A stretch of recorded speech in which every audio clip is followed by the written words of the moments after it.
तो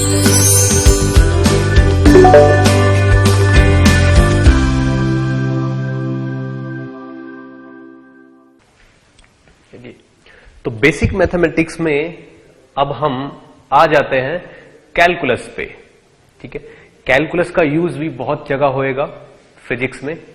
ठीक है, क्यों इसका यूज होना है वो कंडीशंस भी मुझे बतानी पड़ेंगी, कैसे होना है वो भी मुझे बताना पड़ेगा। और क्योंकि हम फिजिक्स के लिए मैथमेटिक्स के टूल्स इकट्ठा कर रहे हैं, इसलिए हमको बहुत डेप्थ में भी नहीं जाना। हमें किस लेवल तक सोचना है, किस लेवल के बाद चीज को याद करना शुरू कर देना हमें, वो भी मुझे एक्सप्लेन करना पड़ेगा। देखिए, फिजिक्स में जो कैलकुलस का यूज आएगा,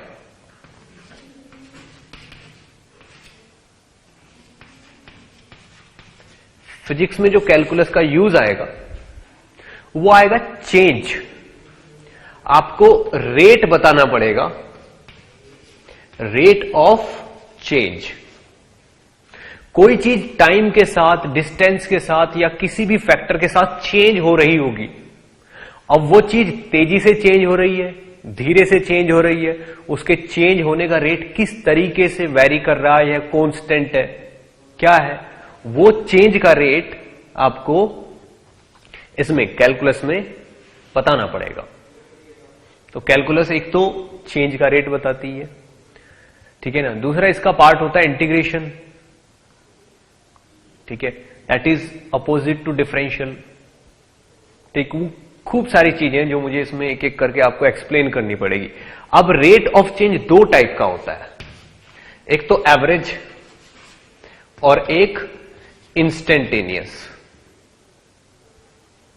average rate of change, average जो होता है, एवरेज रेट ऑफ चेंज को लिखा जाता है delta y by delta x, और इसको लिखा जाता है dy बाई डी एक्स। अब y क्या है और x क्या है? एक्चुअल में y क्या है? y is a function of x। y जो है x का फंक्शन है, यानी कि x के बदलने के साथ साथ y बदलता है। जैसे अगर कोई छोटा बच्चा है, जैसे जैसे टाइम बदलेगा तो उसकी हाइट बदलेगी, उसका वेट बदलेगा, बहुत सारी चीजें हैं जो एक चीज के बदलने के साथ साथ बदलती हैं।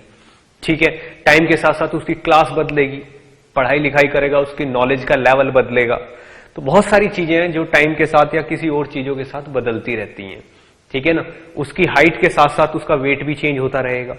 तो एक चीज चेंज होने के साथ साथ दूसरी चीज चेंज होती है। अब एक का चेंज दूसरी चीज के चेंज पे कैसे डिपेंड करता है, वो डील करती है कैलकुलस। ठीक है ना, न्यूटन ने कैलकुलस को बनाया था, न्यूटन ने फंडे जनरेट किए थे कैलकुलस के। ठीक, तो y is equal to f x. Function का मीनिंग क्या होता है कि x के बदलने पे y भी बदलेगा, y x पे डिपेंडेंट है। टाइम बदलने के साथ साथ हाइट बदलेगी, टाइम बदलने के साथ साथ वेट बदलेगा। तो ये टाइम होगा तो ये वेट होगा, ये टाइम होगा तो ये हाइट होगी, या फिर ये हाइट होगी तो ये वेट होगा। उस तरीके से बहुत सारी चीजें हैं। ठीक है, अब एवरेज का मतलब होता है delta y by delta x, यानी कि for a long interval, for a long interval, यानी कि बड़े लेवल पे देखना है। डेल्टा एक्स में काफी सारा चेंज होने पे वाई में कितना चेंज होता है, दैट इज एवरेज। और d y by d x का मतलब होता है कि एक्स में थोड़ा सा चेंज होने पे ही वाई में कितना चेंज होता है उसी इंस्टेंट पे। तो बहुत छोटे से चेंज को अगर हमें मेजर करना है तो उसको बोलेंगे instantaneous rate of change, and this is average rate of change. For example, मान लीजिए आपका फर्स्ट किसी बच्चे का 8th बर्थडे है, मान लीजिए 8th बर्थडे है, ठीक है ना। फिर 1 साल बाद उसका 9th बर्थडे आया, ठीक है। 8th बर्थडे आया, 9th बर्थडे, इसमें उसकी हाइट में चेंज आया 12 सेंटीमीटर का। उसकी हाइट में चेंज कितना आया? 12 सेंटीमीटर का, ठीक है। कितने साल में? 1 ईयर में। एक साल में उसकी हाइट में कितना चेंज आया? 12 सेंटीमीटर का। ठीक है, तो ऐसा तो है नहीं कि जिस दिन उसका बर्थडे था रात में 11:11:59 पे उसकी हाइट कुछ है और जैसे ही 12 बजे जैसे ही 12 o'clock हुआ मिडनाइट का उसकी हाइट तुरंत 1 फीट ज्यादा बढ़ गई। ऐसा तो है नहीं कि उसकी हाइट एकदम से बढ़ी है, उसकी हाइट तो धीरे धीरे बढ़ी है। एक साल में 1 ईयर में 12 सेंटीमीटर बढ़ी है। तो आप ये भी कह सकते हो कि 1 सेंटीमीटर पर मंथ चेंज हुई है उसकी हाइट। तो ये जो चेंज है, ये चेंज, अब ये भी कह सकते हो कि 12 सेंटीमीटर पर ईयर, ये बड़ा चेंज है, बड़ा इंटरवल बड़ा चेंज, तो ये एवरेज चेंज हुआ। ये छोटा इंटरवल छोटा चेंज, ये भी एवरेज भी कह सकते हो और इसको एक लेवल पे इंस्टेंटेनियस भी कह सकते हो अगर एक इंस्टेंट को मंथ मानते हो। लेकिन आप मंथ को डे में भी चेंज कर सकते हो। 1/30 सेंटीमीटर पर डे, इतना चेंज आया उसमें। एक दिन में 1/30 सेंटीमीटर इंक्रीज हुआ है वो। पर आर पे भी ले सकते हो, 1/30 इंटू 24 इंटू 60 इंटू 60, इतने सेंटीमीटर पर आर, हर घंटे वो इतना बढ़ रहा है। आप पर सेकंड पे भी ले सकते हो, आप इसी चीज को पर सेकंड पे भी ले सकते हो। लेकिन जब इस हाइट को आप पर सेकंड लोगे, that will be dh/dt and this thing will be ΔH/ΔT। ये बड़ा चेंज है, इसको एवरेज बोलेंगे और इसको इंस्टेंटेनियस बोलेंगे। आप खुद ही देखो, अगर मैं एक साल में चेंज कैलकुलेट करूं तो 12 सेंटीमीटर का चेंज आया, तो वो एक साल का एवरेज है। चेंज तो आया ही है, एवरेज है। अब ये चेंज ऐसा थोड़ी है कि एक साल के एक मोमेंट पे आया है, ये तो पूरा टाइम कंटिन्यूअसली चला होगा। डेफिनेटली उसकी हाइट हर घंटे बढ़ रही होगी या हर महीने चेंज हो रही होगी। तो दिस इज इंस्टेंटेनियस रेट, बहुत छोटे इंटरवल के लिए होता है। तो एवरेज और इंस्टेंटेनियस में डिफरेंस होता है। अब ऐसा बिल्कुल जरूरी नहीं है कि वो हर साल के हर दिन सेम अमाउंट में बढ़े। क्या पता वो ईयर के एंड में ज्यादा फास्ट ग्रो हुआ हो, ईयर के स्टार्टिंग में वो धीरे धीरे ग्रो हो रहा हो। तो ग्रोथ का जो रेट है जरूरी नहीं है ईयर की स्टार्टिंग में और ईयर के एंड में बराबर हो। तो जरूरी नहीं है कि एवरेज जो रेट है और इंस्टेंटेनियस रेट है वो सेम हो, वो डिफरेंट भी हो सकता है। इस पर्टिकुलर केस में तो मैंने सेम ले लिया है, कैलकुलेट करोगे तो सेम आएगा। एक्चुअल में कहीं कहीं पे रेट सेम नहीं होते। ठीक है, टेम्परेचर का चेंज, मान लो 1 ईयर में टेम्परेचर का चेंज होता है, तो कभी कभी फरवरी मार्च के मंथ में टेम्परेचर में चेंज बड़ी जल्दी से आता है क्योंकि सर्दियां खत्म होकर गर्मियां आती हैं। और कभी कभी जैसे जून का मंथ है उसमें टेम्परेचर का चेंज बहुत कम रहता है, 1 महीने तक फुल गर्मी पड़ती है, टेम्परेचर बहुत ज्यादा रहता है, तो टेम्परेचर का चेंज आता ही नहीं है। तो जरूरी नहीं है कि टेम्परेचर का चेंज कि हर टाइम कांस्टेंट रहे, वो चेंज भी होता रहता है। ठीक है, तो कैलकुलस इन सब चीजों से डील करती है। This is ΔH/ΔT and this is dH/dt। तो ΔH/ΔT, this is average change in height and dH/dt is instantaneous change in height। ठीक, अब अगर एक एग्जाम्पल लिया जाए एवरेज को और इंस्टेंटेनियस को थोड़ा सा और चेंज कर और डिफरेंस क्रिएट करने के लिए एक एग्जाम्पल लेते हैं हम। मान लीजिए कोई चीज है, डिस्टेंस ट्रेवल करता है कोई पार्टिकल, किस रूल से? 3t² + 1 से। This is distance traveled by a particle। This is distance traveled by a particle, time के साथ साथ ऐसे हो रहा है। अब मान लो मुझे बोला फाइंड एवरेज स्पीड और वेलोसिटी, एवरेज स्पीड और वेलोसिटी कितना? First between 2 and 3 second.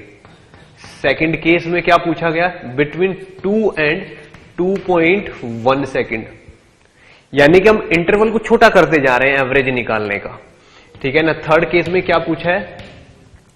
Between 2 and 2.001 second, ये पूछा है। फोर्थ केस में क्या पूछा है? Between 2 and 2.00001 second.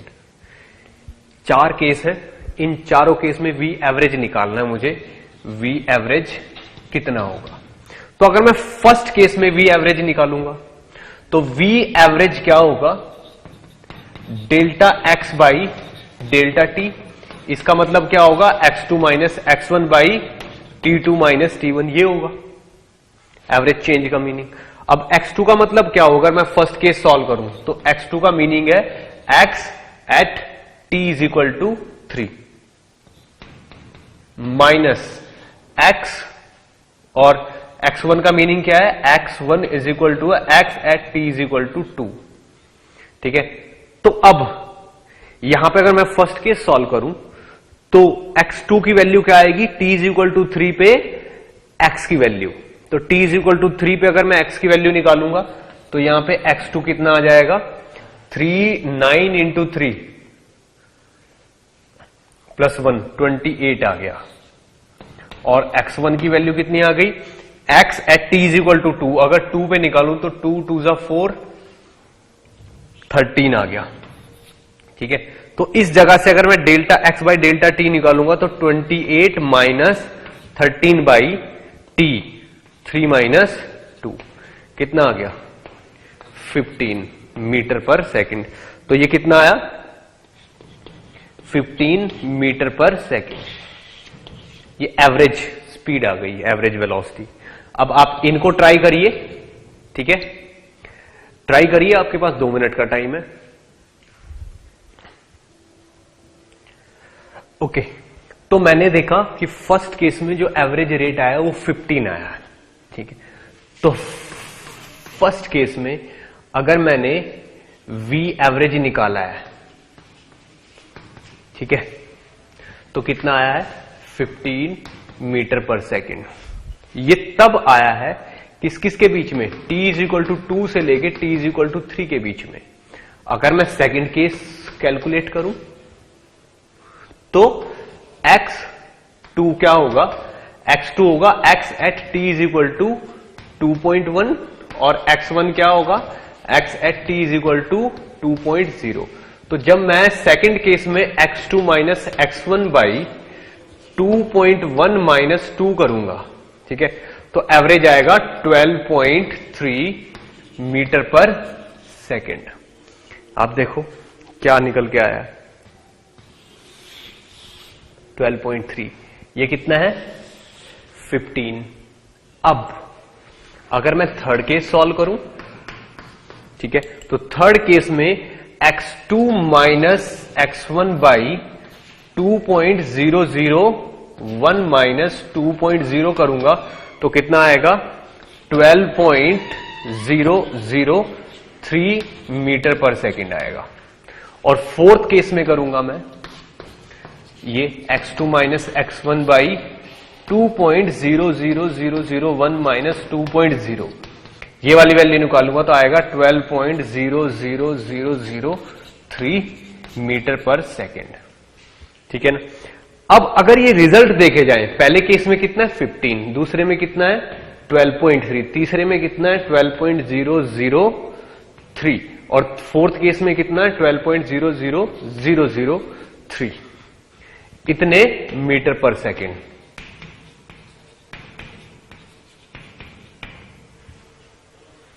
ये क्या है? ये तब है जब डेल्टा टी की वैल्यू 1 सेकेंड है। ये तब है जब डेल्टा टी की वैल्यू 0.1 सेकेंड है। ये तब है जब डेल्टा टी की वैल्यू 0.001 सेकेंड है। और ये तब है जब डेल्टा टी की वैल्यू 0.0001 सेकेंड है। तब जाके ये एवरेज वैल्यूज आ रही हैं। आप ये देखो, इंटरवल जितना ज्यादा स्मॉल होता जा रहा है, v की वैल्यू उतनी ही 12 की तरफ अप्रोच करती जा रही है। v की वैल्यू उतनी ही 12 की तरफ अप्रोच करती जा रही है, और इंटरवल जितना स्मॉल होता जाता है, समझ लीजिए इंस्टेंटेनियस वेलोसिटी बोलने के लिए एबिलिटी बढ़ती जाती है उस एक्सप्रेशन की, ठीक है ना। तो इन दिस केस ये अगर मुझसे ये पूछा जाए कि instantaneous velocity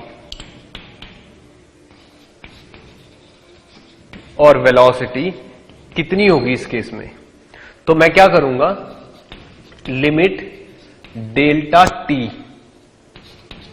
tense to 0 delta x by delta t को ही dx बाई dt बोल देंगे हम। यानी कि आप ये देखो, अगर मैं dx बाई dt की वैल्यू निकालूं, यानी कि इंस्टेंटेनियस वेलोसिटी में फाइंड आउट करने की कोशिश करूं, तो इंस्टेंटेनियस वेलोसिटी है क्या एक्चुअल में?